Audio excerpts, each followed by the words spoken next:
Sa puntong ito naman po ay kamustahin natin kung gaano ba kalaki ang pinsalang iniwan ng bagyong Aghon. Para sa detalye, makakausap natin ang tagapagsalita ng National Disaster Risk Reduction and Management Council o NDRRMC na si Director Edgar Posadas. Magandang hapon po sa inyo, Director. Magandang hapon, Ma'am Ruth, at magandang hapon po sa lahat ng nakikinig sa inyong programa. Thank you for having us. Pakibigyan po kami ng update, Director, kasi katulad nito, yung reporter po namin nasa Quezon ang sinasabi may 3 confirmed na casualties po doon. Ma'am, meron lang po tayong na-receive rin po natin yung information na yan, but I just have to explain a little bit. No? Yung may proseso po kasi dyan ng Office of Civil Defense saka ang NDRRMC. Idinadaan po natin yan to the management of the dead and the missing cluster, and which is headed po by the DILG. So any attribution po to any casualty to a particular disaster, kinukumpirma po natin yan, ma'am. In fact, meron na po tayong for confirm, ibig sabihin validation, ma'am, kung talagang secondary ba siya to Aghon, no? Isang bata sa Calamba, isa po sa Region 10, no? Isang adult male, at 3 nga po sa Quezon. But again, ma'am, these are still for validation and attribution kung talagang these are related to Aghon. Yung binanggit niyo po, Director, so if ever, lima po itong casualties or patay na vina-validate nyo, yung mga iba po pong affected, like evacuees, tsaka po kung meron na po kayo ng initial damage na amount? Ma'am, sa ngayon, since kakatapos lang po, no, yung initial damage, yung costing po is still being verified kasi nagkakatak pa lang po ng with the damage assessment yung ating mga kaibigan on the ground, both sa OCD at saka yung lokal na pamahalaan. But we have some data here, ma'am, if I could just share it. Ano? So as of 11 a.m. kanina, ma'am, we already have 8,465 families affected, or 19,370 persons in 158 barangays.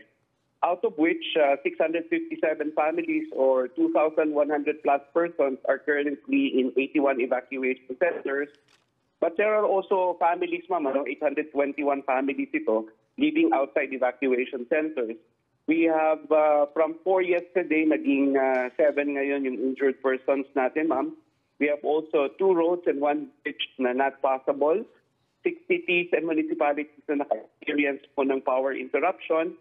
2 cities and municipalities na nagkaroon ng problema po sa communication line nila. We also have 3 airports, ma'am, during the height of Aghon na hindi po operational, resulting to 7 flights canceled. No? We also have 29,000 non-operational seaports with 3,852 passengers, ma'am, stranded. No? But sa ngayon, ma'am Bruce, we were informed yesterday that all ports in Region 8 in Eastern Visayas and in the Bicol region, lahat po sila ay operational na.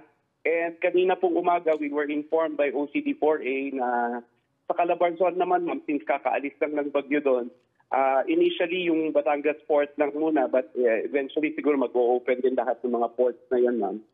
And we also have 22 damaged houses reported, but again, simple pong tumaas ito as the reports come. And we also have a report of 23 families or 65 persons na preemptively evacuated na. May binanggit po kayong may mga nasira din na kalsada at mga bridges. Pero meron po bang na-monitor na may na-isolate? Kasi kahapon nakita namin nung kasagsagan may ilang lugar na talagang ang taas po ng baha eh. Yes, ma'am. Sa ngayon, ma'am, I just spoke with the nagkaroon lang ng report yung ating regional office of 4A, ma'am, sa Calabarzon, yung OCD regional office natin, yung Director Caloy Alvarez. Sabi nila, ma'am, yung team niya, humupa na yung baha doon sa Mauban, sa Pagbilao, sa Lucena. Kaya nakapag-conduct na sila ng rapid assessment ngayon, ma'am. And as we speak, ma'am, nandun yung ating regional director sa Mauban to personally have a look and assess and also extend yung assistance, ma'am, na nagdala sila ng 1,100 units or pieces ng family food packs, ma'am. Paalala na lang po dun sa ating ibang kababayan na posible pa rin nandyan sa daan ng bagyo, lalo na itong mga posible raw kasi sa may bahagi ng Aurora pa and Isabela. Dahil Miyerkules pa po ang inaasahang baka lumabas ang bagyo, Director. Opo ma'am, thank you. Sa ating po mga kababayan na hindi pa po tayo off the hook kay Typhoon Aghon. In fact, medyo lumakas pa siya ma'am, ano? And nandyan siya sa eastern side ng Central Luzon, sa Aurora area, at papunta siguro maapektuhan din yung area ng part of northern Luzon dito ma'am, ano? And there was a Pag-asa advisory earlier that because of the southwesterly winds na mai-enhance ng exiting na si Aghon, pati yung western portion of the country, yung northern portion of Palawan and occidental Mindoro will experience things as Aghon.